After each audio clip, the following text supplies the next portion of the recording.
Live from Mount Fuji, it's our own Tetsu Young. How are you, Tetsu? Good, good, good. My apartment is on top of the mountain. Can you hear It's the pretty volcano? close. It's pretty close. You said like 100K or something like that, so Yep, yep. It's within the range. within the visible range. I think there's like kind of an aura, right? It's like it's not just the mountain, it's the whole area. That's right. All right, so tell me, how did you get interested in this language learning business? I guess you're a polyglot because you speak many different languages, but your path might be a little different than other polyglots in the sense Yeah. where you learn many languages early on, I suppose. Yes, So yes, that is tell correct. me a little bit more about it, how you got interested in this business, if we can call it a business. But you know what? Compared to, like you say, compared to many of these great polyglots in the world, I think I had the fortune of, I guess, a head start compared to many of the folks, in that I did in fact grow up in a very multilingual environment in Taiwan. Like my father's Taiwanese, my mother's Japanese, so already there we've got two languages. And also in Taiwan, where I grew up, there are other dialects like Taiwanese, Hakka, which my grandparents speak. Uh, those were already the languages that I was exposed to by the time I was what, 4 or 5. I already had these four, and then my parents sent me to an American school. So when I was 6 or 7, I guess I started English, and one thing led to another. I studied in Quebec, and that got me French. And I also later on in life, I guess, where I really started to learn languages per se, as in studying languages. Then I picked up, Spanish, German, Italian, and whatnot. So that sort of made the list go up to about 10, of which I would say 5 of which I speak fluently. Okay. Well, I guess that's a pretty good start in life that your Well, parents give yeah, you there. And correct. I suppose that's how you decided to specialize a little bit more in giving the children kind of this multi-language environment because you already had that and you Exactly. figured that it was an advantage for compared to other households, perhaps. Uh, well, yes. I mean, I lived through it firsthand. I know what kind of advantage it provides to me. I know how it's done. So I'm just replicating, how I was raised, adding my personal touches. But the basic idea is the same. Giving them that head start, that little push, Right. so that they have the best chance possible, to have the strongest and the best weapons, I guess, to get through life. Great. Well, you're not only someone who speaks many languages and teaches how to replicate that to kids, but you're one of the main organizers of LangFest, the Montreal Language Festival, Festival des langues de Montréal en français. So tell me, how did that all begin? Wow. I mean, it just, you know, it's funny how destiny works, eh? I, the original big polyglot event, it's called the Polyglot Conference, which is Right. based mainly in Europe.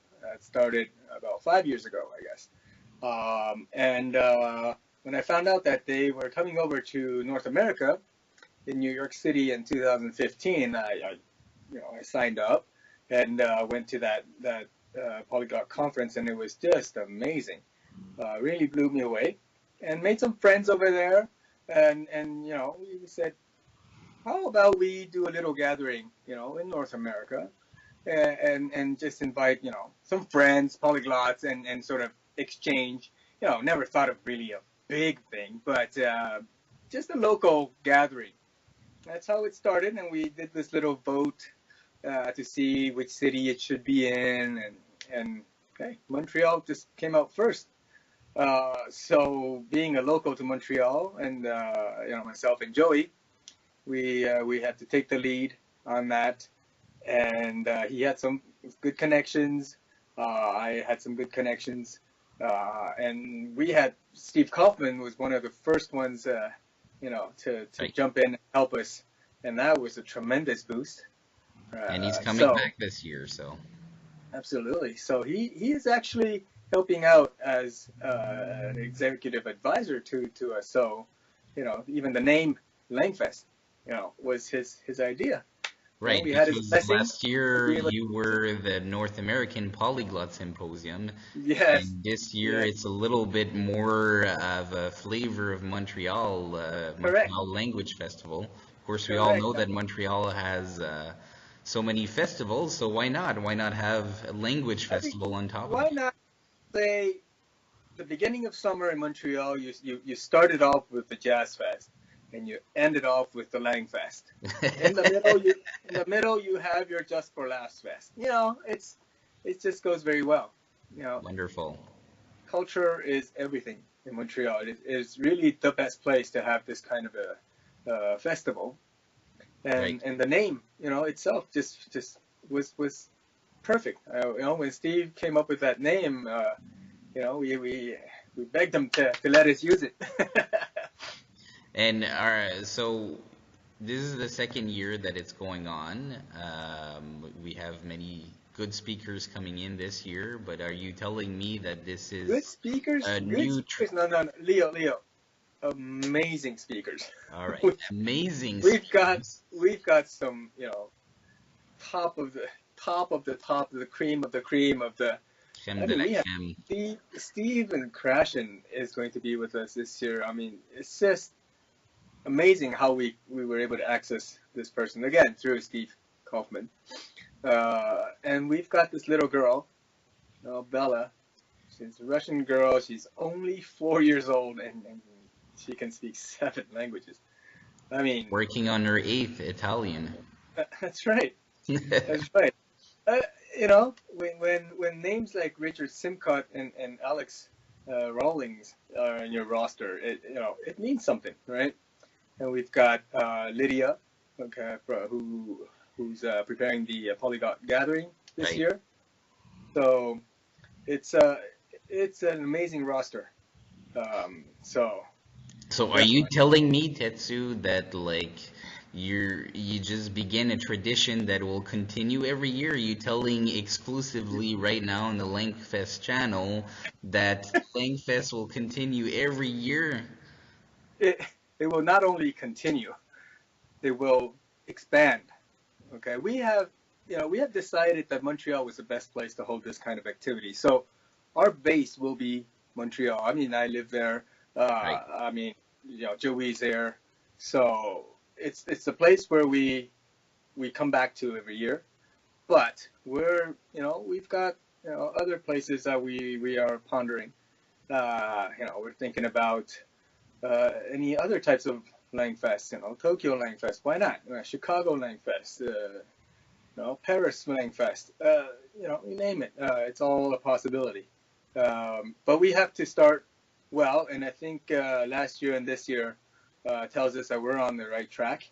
We're Right. we're definitely raising the bar for ourselves year after year, and just have to continue. Right. Good. Well, what's in the future for Tetsu Young? Like, other than trying to raise multi-language kids and literature about it, and like organizing LangFest, which is no small steps. But what are the things you have in plan? Oh, using languages for a living has always been what I wanted to do, and currently I I run clinical studies in my let's say day job. I guess Right. I have my team in Japan. In fact, I'm here right now actually meeting my team. But normally I live in Canada, and I manage my team from there.